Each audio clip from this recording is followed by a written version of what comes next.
ছাড়া চাই না কিছু।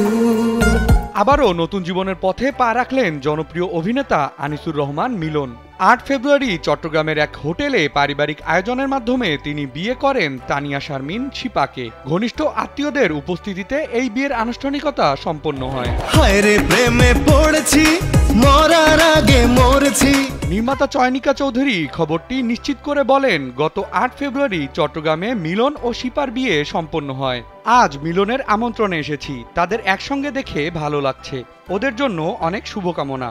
সামাজিক যোগাযোগ মাধ্যমে নবদম্পতিকে শুভেচ্ছা জানিয়ে তিনি লিখেছেন, অসংখ্য ধন্যবাদ মিলন ও শিপা ভাবিকে, অনেক ভালো লাগলো, সুখে থেকো, আনন্দে থেকো। তবে তিনি বিয়ের নির্দিষ্ট স্থান ও আয়োজনের বিস্তারিত উল্লেখ করেননি। ভালোবাসার আগুন জ্বলে বুকের মধ্যে সারাক্ষণ।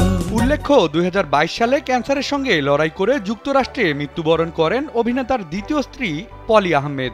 এর আগে ১৯৯৯ সালে তিনি প্রথম বিয়ে করেন লুসি গোমেজকে। তবে ২০১৩ সালে তাদের বিচ্ছেদ হয়। দ্বিতীয় সংসার নিয়ে মিলন এতদিন প্রকাশ্যে কিছু বলেনি।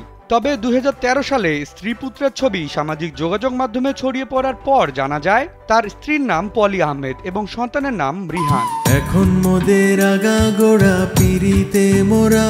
এবার নতুন জীবন সঙ্গী শিপাকে নিয়ে নতুন অধ্যায়ের সূচনা করলেন এই অভিনেতা। মনে বলে যা তুই শুনে নে। বিনোদন ডেস্ক, কালবেলা।